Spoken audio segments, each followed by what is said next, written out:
মৰমৰ শিক্ষাৰ্থীসকল মই ইতিমধ্যে তোমালোকক অনুশীলনী R2ৰ ৰিভিজন এক্সাৰসাইজৰ কিছুমান অংক কৰি দিছোঁ।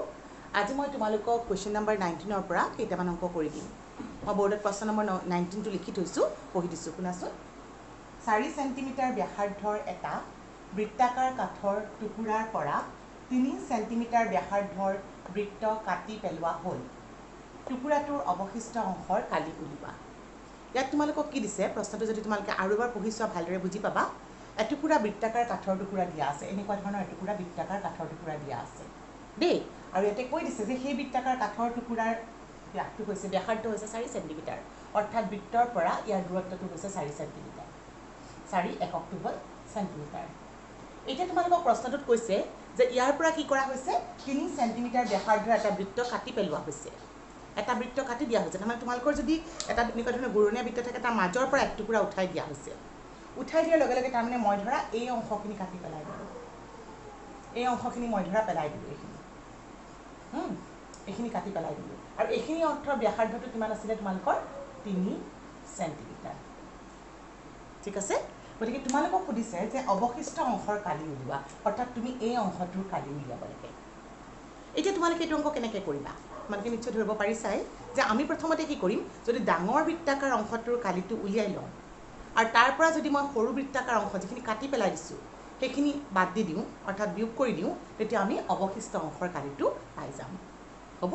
এতিয়া বৃত্তৰ কালিৰ সূত্ৰটো তোমালোকে জানাই, কালি উলিয়াব দিছে। কালিৰ সূত্ৰটো কি আছিলে, পাইৰ স্কুৱেৰ। অ'কে। চ' ইয়াতে যিহেতু দুটা ব্যাসাৰ্ধ আছে, আমি ব্যাসাৰ্ধকেইটা নাম দি লওঁ। এটা ধৰা তুমি কেপিটেল আৰ নাম দিয়া আৰু এটা স্মল আৰ নাম দি দিয়া। হ'ব। তোমালোকে গতিকে মই ধৰি ল'লোঁ, ধৰা হ'ল ডাঙৰ বৃত্তটোৰ ব্যাসাৰ্ধ লিখিছোঁ, ডাঙৰ বৃত্তটোৰ ব্যাসাৰ্ধ, তাক মই কেপিটেল আৰে ৰিপ্ৰেজেণ্ট কৰিছোঁ 4 সেণ্টিমিটাৰ। এবাৰ একেধৰণে মই সৰু বৃত্তটোৰ ব্যাসাৰ্ধ ধৰি লওঁ। সৰু বৃত্তটোৰ ব্যাসাৰ্ধ কিমান, সৰু বৃত্তটোৰ ব্যাসাৰ্ধ স্মল আৰ বুলি ধৰি লৈছোঁ। আৰু এইটো দেখিছিলোঁ কিমান, সৰু বৃত্তটো কাটি পেলাইছিল 3 সেণ্টিমিটাৰ। একক একে আছে, গতিকে আমাৰ বিশেষ চিন্তা কৰিবলগীয়া একো নাই। কিন্তু তোমালোকে এনেকুৱা একক থকা অংকত সদায় কিন্তু এককটো একে আছে নে নাই চাই লোৱা। হ'ব। গতিকে তোমালোকৰ একেবাৰে মই চিধা ডাঙৰ বৃত্তৰ ব্যাসাৰ্ধ মাইনাছ সৰু বৃত্তৰ ব্যাসাৰ্ধ বেলেগ বেলেগকৈ কৰি মাইনাছ কৰি দিব পাৰা, নাইবা একেলগে কৰিব পাৰি। মই একেবাৰতে কৰি দিছোঁ তোমালোকৰ। এতেকে অৱশিষ্ট অংশৰ কালি মই কি কৰিম, তোমালোকক অৱশিষ্ট অংশ কৰিছোঁ, তাৰমানে মই ডাঙৰ বৃত্তটোৰ কালি কি হ'ব, পাই কেপিটেল আৰ স্কুৱেৰৰ পৰা পাই স্মল আৰ স্কুৱেৰটো মাইনাছ কৰি দিম। আৰু তোমালোকে যদি ইচ্ছা কৰা কি কৰিব পাৰা, প্ৰথমতে ডাঙৰ বৃত্তটোৰ কালি উলিয়াই লোৱা ছেপাৰেটলি, তাৰপিছত সৰু বৃত্তটোৰ কালি উলিয়াই লোৱা, আৰু তাৰপিছত তুমি মাইনাছ কৰি দিলেও উত্তৰটো পাবা। এতিয়া তোমালোকৰ কথাটো হ'ল পাই, আৰৰ ভেলুটো বহাই দিয়া। পাইটো কমন লৈ ল'ব পাৰা, পাইটো কমন লৈ ল'লোঁ। প্ৰথম আৰটো কেপিটেল আৰটো হ'ল 4 স্কুৱেৰ মাইনাছ 3 স্কুৱেৰ, আৰু এককটো কিমান হ'ব, যিহেতু কালি, গতিকে আমাৰ এককটো হ'ল বৰ্গ সেণ্টিমিটাৰ। হ'ল। এতিয়া তোমালোকে মানখিনি মই অকণমান এইফালৰ পৰা কৰিছোঁ, ইফালে যিহেতু মোৰ ঠাই নাতিবগৈ নহ'লে। 22/7 আৰু এইফালে 4 4 গুণ 16 বিয়োগ 9, একক হ'ল বৰ্গ সেণ্টিমিটাৰ। তোমালোকে অৱশ্যে এইটো এটা কাম কৰিও কৰিব পাৰা হা, a square minus B square সূত্ৰ যদি প্ৰয়োগ কৰা, ইয়াতে তোমালোকৰ a plus B into a minus B কৰিও কৰিব পাৰা। ডাঙৰ সংখ্যাৰ ক্ষেত্ৰত তেনেকৈ কৰিবা, কেলকুলেশ্যনটো সহজ হ'ব হা। চ' এতিয়া এইটো থাকি গ'ল 22 হৰণ 7 পূৰণ 16 9 গ'ল থাকিল 7 বৰ্গ সেণ্টিমিটাৰ। 7 আৰু 7 কাটা গ'ল, তাৰমানে তোমালোকৰ উত্তৰটো কিমান থাকি গ'ল, 22 বৰ্গ সেণ্টিমিটাৰ। 22 বৰ্গ সেণ্টিমিটাৰ হৈছে। চ' তোমালোকৰ নিশ্চয় কুৱেশ্যনটোৰ চলিউশ্যনটো বুজি পাইছা। এইবাৰ মই যাওঁ তোমালোকক কুৱেশ্যন নম্বৰ 20। কুৱেশ্যন নম্বৰ 22 এবাৰ লিখি দিছোঁ।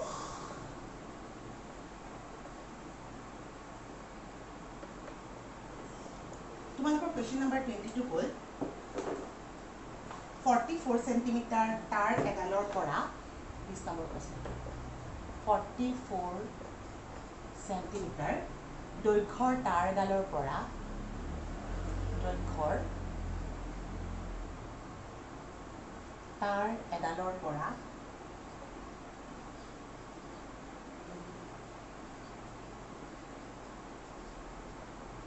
প্ৰশ্নটো দিয়া আছে, এটা বৃত্তাকাৰ আকৃতি পোৱা গ'ল।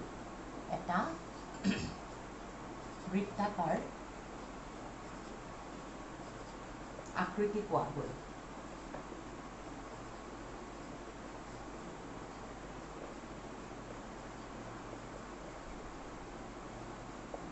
এতিয়া প্ৰশ্নটো হৈছে বৃত্তটোৰ ব্যাসাৰ্ধ কিমান?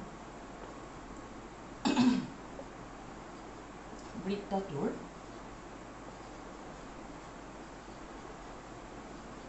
ব্যাসাৰ্ধ কিমান? এইবাৰ তোমালোকৰ প্ৰশ্নটো ভালদৰে সদায় তোমালোকৰ কথা প্ৰশ্নত কিন্তু এইটো মন কৰিবা, ভালদৰে প্ৰশ্নটো পঢ়ি যাবা দেই। প্ৰশ্নটো পঢ়িহে তোমালোকে উত্তৰটো লৈ যাবা। ইয়াতে কি কৈছে, তোমালোকক এডাল এনেকুৱা দীঘল তাঁৰ দিয়া আছে। তাঁৰডালৰ দৈৰ্ঘ্যটো দিয়া আছে তোমালোকৰ 44 চেণ্টিমিটাৰ।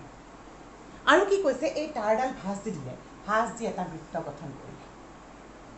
তোমালোকে ৰছী এডাল ভাবাচোন, এনেকৈ দীঘলীয়াকৈ আছিল, এনেকৈ ভাঁজ দি দিলা, এটা বৃত্ত গঠন হৈ গ'ল। এতিয়া তোমালোকক ইয়াতে কৈছে যে বৃত্তটোৰ পৰা চিহ্নটো তাঁৰডালৰ পৰা হৈছে, তোমালোকক এতিয়া প্ৰশ্নটো হ'ল এই বৃত্তটোৰ ব্যাসাৰ্ধ কিমান? স্মল আৰ ধৰিব পাৰা, কেপিটেল আৰো ধৰিব পাৰা। এতিয়া তোমালোকৰ প্ৰশ্নটো হ'ল বৃত্তটোৰ ব্যাসাৰ্ধটো উলিয়াব লাগে। এতিয়া যিহেতু তোমালোকে নিশ্চয় ধৰিব পাৰিছা, যিহেতু তাঁৰডাল ভাঁজ দি বৃত্তটো বনোৱা হৈছিল, তাৰমানে এইডাল এইডালকে ভাঁজ দি মই এনেকৈ বৃত্তটো বনালোঁ।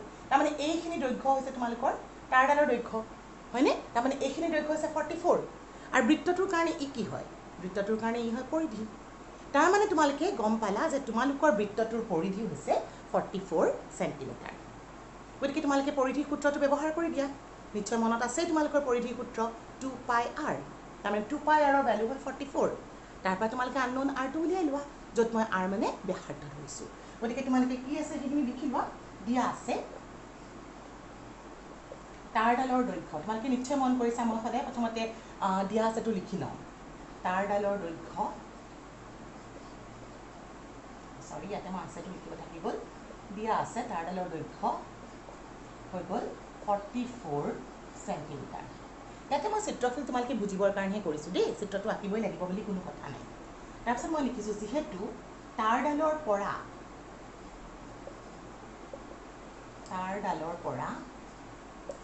বৃত্তটো গঠন কৰা হৈছে বা পোৱা গৈছে বুলি লিখিলেও হ'ব, গঠন কৰা হৈছে। তাৰমানে মই এতিয়া কি বুজি পালোঁ, এতেকে তাঁৰডালৰ দৈৰ্ঘ্যটোৱে হ'ল, তাঁৰডালৰ যিটো দৈৰ্ঘ্য সেইটো হৈছে তোমালোকৰ বৃত্তৰ পৰিধি। এইটো কথা তোমালোকৰ ইম্পৰ্টেণ্ট কথা। ইয়াতে বৃত্তৰ পৰিধি কিয় হ'ল, তাঁৰডাল পাক দিছা আৰু সি চাৰিসীমাটো বুজাইছে, গতিকে বৃত্তৰ পৰিধিটোৱে হৈছে তাঁৰডালৰ দৈৰ্ঘ্য। এতিয়া তাঁৰডালৰ দৈৰ্ঘ্য তোমালোকৰ ইয়াতে দিয়া আছিলে কিমান, 44 চেণ্টিমিটাৰ। মই ইকুৱেশ্যনটো কৰি যোৱাৰ সময়ত সাধাৰণতে এককটো নিলিখোঁ, শেষত দি দিম। আৰু বৃত্তৰ পৰিধিৰ সূত্ৰটো কি, 2πr। মই অলৰেডি আৰটোৰ কথা লিখিব পাহৰি গ'লোঁ, সেইকাৰণে মই এটা লিখি দিছোঁ, য'ত আৰ ধৰি লৈছোঁ, য'ত আৰ হৈছে তোমালোকৰ ব্যাসাৰ্ধ বুলি মই ধৰি ল'লোঁ। ঠিক আছে, মই আৰটো ব্যাসাৰ্ধ ধৰি ল'লোঁ। এতিয়া মই এইখিনি কেলকুলেশ্যন কৰিলেই হ'ল। 44 2 পাই মানে তোমালোকে জানাই, একো নকৰিলে 22/7 ধৰোঁ, আৰু এইটো হৈছে আৰ। গতিকে যিহেতু মই আৰৰ মান উলিয়াব লাগে, মই এইফালে কৰি গৈছোঁ। এইখিনি বস্তু, এই কনষ্টেণ্টখিনি এফালে আনিব লাগিব। কি হ'ব, 44ৰ লগত আৰটো, যিহেতু ইয়াৰ লগত আৰৰ লগত 7টো পূৰণ হৈ আছে, গতিকে হৰণ হৈ আছে, চৰি ওপৰলৈ গুচি যাব, পূৰণ হৈ যাব। একেধৰণে তোমালোকৰ 22 আৰু 2টো তললৈ আহি যাব। এতিয়া তোমালোকে এইটো জানাই, 44 আৰু এইটো কাটি গ'ল, এইটো 2 বাৰ গ'ল, আকৌ কাটি দিলোঁ, তাৰমানে কি থাকি গ'ল, আৰ মানে 7 থাকি গ'ল। তো ইয়াৰ পৰা মই পালোঁ আৰ = 7। তাৰমানে মোৰ উত্তৰটো হ'ল, উলিয়াব দিছিলে তোমালোকৰ ব্যাসাৰ্ধ। এতেকে ব্যাসাৰ্ধ মই পাই গ'লোঁ, ব্যাসাৰ্ধ সমান কিমান, আৰ চেণ্টিমিটাৰ।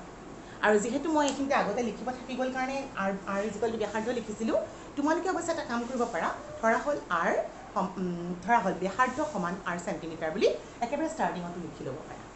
হৈছে, এইবাৰ তোমালোকৰ পিছৰ কুৱেশ্যনকেইটা একেধৰণৰ কুৱেশ্যনেই, 21টো একেধৰণৰ বৃত্তৰ কুৱেশ্যনেই হয়।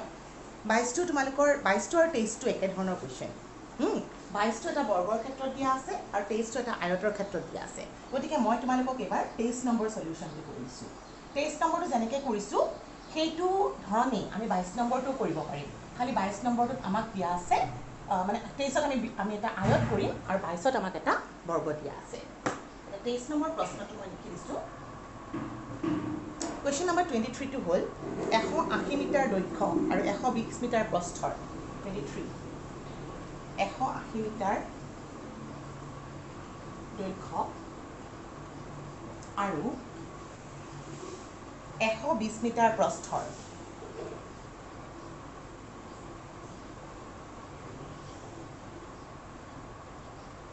আয়তাকাৰ পথাৰ এখনৰ সীমাৰ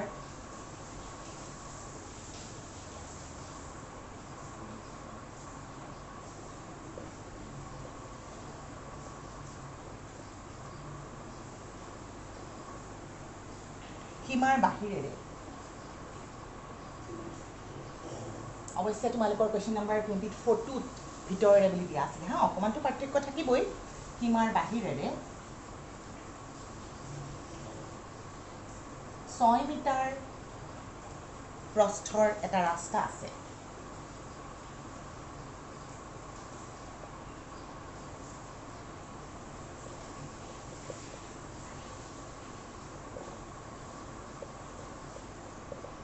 প্ৰশ্নটো হ'ল ৰাস্তাটোৰ কালি উলিওৱা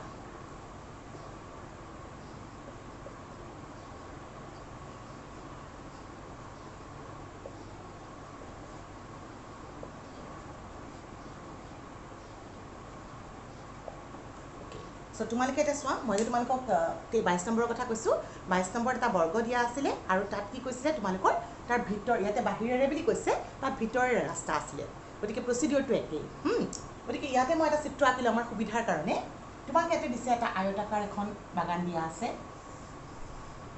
এখন ধৰা তোমালোকৰ আয়তাকাৰ বাগান ইয়াত কৈছে ইয়াৰ দৈৰ্ঘ্য হ'ল 180 মিটাৰ আৰু প্ৰস্থ হৈছে 120 মিটাৰ ওকে আৰু ইয়াত কৈছে সীমাৰ বাহিৰেদি 6 মিটাৰ এটা প্ৰস্থৰ এটা ৰাস্তা আছে এইটো হ'ল তাৰ চাৰি সীমা ইয়াৰ বাহিৰেদি অৰ্থাৎ এনেকৈ এটা ৰাস্তা আছে আৰু ৰাস্তাটোৰ কথা কি কৈছে এইটো 6 মিটাৰ প্ৰস্থ 6 মিটাৰ মানে গোটেইটো এইটো 6 মিটাৰ এইখিনিও 6 মিটাৰ এইখিনিও 6 মিটাৰ মোৰ আগতে অকণমান হাতেৰে আঁকিছোঁ কাৰণে দিগদাৰ হৈছে এইখিনিও 6 মিটাৰ এই গোটেইখিনি 6 মিটাৰ ওকে আৰু 180টো কোনখিনি গম পাইছা চাগে এইখিনিৰ পৰা গৈ এইখিনি হৈছে 180 আৰু ঠিক কেনেকৈ এইখিনিৰ পৰা এইখিনি হৈছে তোমালোকৰ 120 তোমালোকৰ প্ৰশ্নটো হৈছে কি এই ৰাস্তাটোৰ কালি উলিয়াব দিছে এইখিনি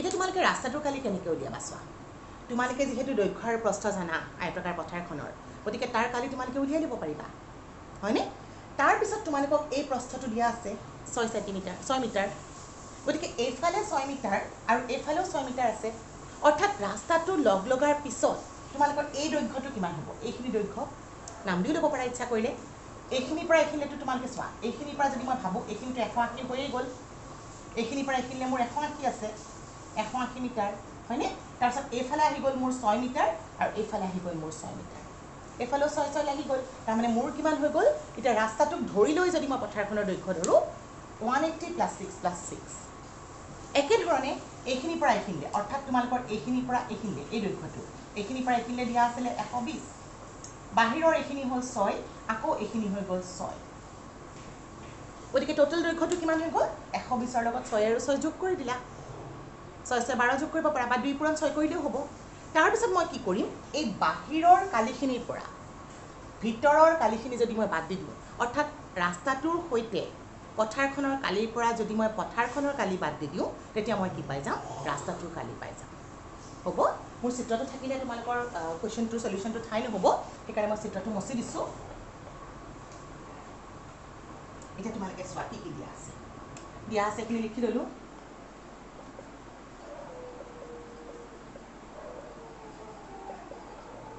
আয়তাকাৰ পথাৰৰ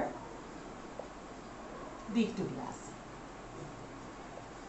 কিমান দিছে 180 মিটাৰ হ'ল একেধৰণে আয়তাকাৰ পথাৰখনৰ তোমালোকৰ প্ৰস্থও দিয়া আছে 120 মিটাৰ হয়নে আৰু ৰাস্তাটোৰ কিমান প্ৰস্থ বুলি কৈছে তোমালোকক কৈছে ৰাস্তাটোৰ প্ৰস্থ হৈছে 6 মিটাৰ হয়নে গতিকে সেইটো মই লিখি লওঁ ৰাস্তাটোৰ প্ৰস্থটো দিয়া আছে প্ৰস্থটো হৈ গ'ল 6 মিটাৰ গতিকে তোমালোকে এতিয়া কি কৰিবা ৰাস্তাটোৰ সৈতে তোমালোকৰ পথাৰখনৰ দিশটো উলিয়াইবা আৰু মই অলৰেডি কোৱাৰ দৰে এইটো যদি পথাৰখন হয় এইফালে যদি ৰাস্তাটো থাকে এইখিনি 120 আৰু 6 আৰু এইফালে 6 এইখিনি যোগ কৰিব লাগিব ঠিক আছে গতিকে মই এতিয়া লিখিলোঁ এতেকে ৰাস্তাটোৰ সৈতে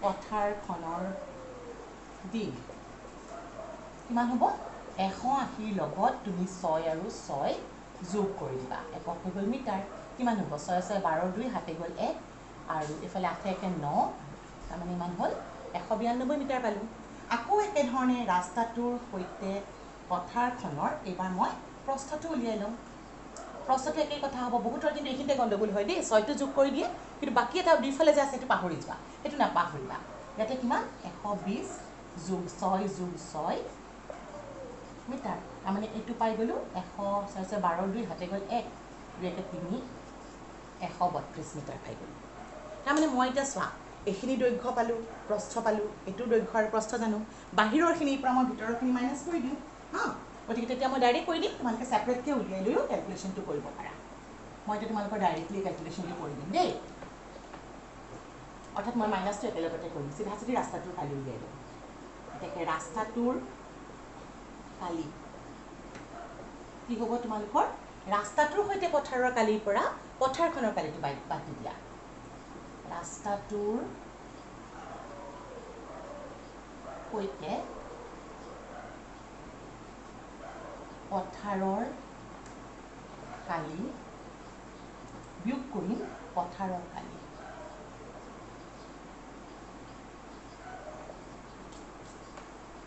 এই কথাটো ইম্পৰ্টেণ্ট নিশ্চয় ধৰিব পাৰিছা এতিয়া ৰাস্তাটোৰ সৈতে পথাৰৰ কালি কিমান সেইটো চাম তাৰ দৈৰ্ঘ্য প্ৰস্থ উলিয়াম গতিকে এইটো হ'ব 192 পূৰণ 132 আৰু পথাৰৰ কালিৰ কাৰণে কিমান হ'ব 180 পূৰণ 120 আৰু যেহেতু কালি উলিয়াইছোঁ গতিকে একক হৈ গ'ল বৰ্গ মিটাৰ এতিয়া তোমালোকৰ চিম্পল কেলকুলেশ্যন আছে আৰু দেই কেলকুলেশ্যনখিনি কৰি দিলে আমাৰ কামটো হৈ যাব কেলকুলেশ্যনৰ ক্ষেত্ৰত কেয়াৰফুল হ'বা 192 ইনটু 132 কৰিলোঁ 2 দুগুণ 4 9 দুগুণ 18 8 হাতে গ'ল 1 2 1 দুগুণ 3 3 দুগুণ 6 3 দুগুণ 27 7 হাতে গ'ল 2 3 1 3 4 5 একৰে কৰোঁ এইবাৰ একৰে কৰিলে হ'ব তোমাৰ 2 9 1 4 14 4 হাতে গ'ল 1 10 12 13 3 হাতে গ'ল 1 15 5 হাতে গ'ল 1 2 তাৰমানে কিমান পালোঁ 25344 25344 এবাৰ এইটো পূৰণ কৰোঁ লাষ্টৰ দুটাটো শূন্য থাকিবই 18 আৰু 12 পূৰণ কৰি দিলে হ'ল 16 6 হাতে গ'লে 3 8 আৰু 1 6 8 9 10 11 হাতে গ'লে 1 216 216 এইটো এতিয়া মই এইখিনিৰ পৰা এইখিনি মাইনাছ কৰি দিব লাগিব আৰু এককটো হৈ গ'ল মোৰ বৰ্গ মিটাৰ মই মাইনাছ কৰোঁ এককৰ ঘৰৰ পৰা একক 4 এইটো 4 এইফালে আছে 3 আৰু এইফালে আছে 6 3 পৰা 6 নাযায় এবাৰ হাতলৈ ল'লোঁ 13 6 গ'ল থাকিল 7 ইয়াতে আছে তোমাৰ 4 1 গ'ল থাকিল 3 আৰু 2 2 গ'ল থাকিল 0 গতিকে আমি উত্তৰটো কিমান পালোঁ ইমান বৰ্গ মিটাৰ তোমালোকৰ নিশ্চয় সলিউশ্যনটো ধৰিব পাৰিছা গতিকে তোমালোকে এইখিনি ভালদৰে শুনি পেলাই বুজি লিখি ল'বা অ'কে থেংক ইউ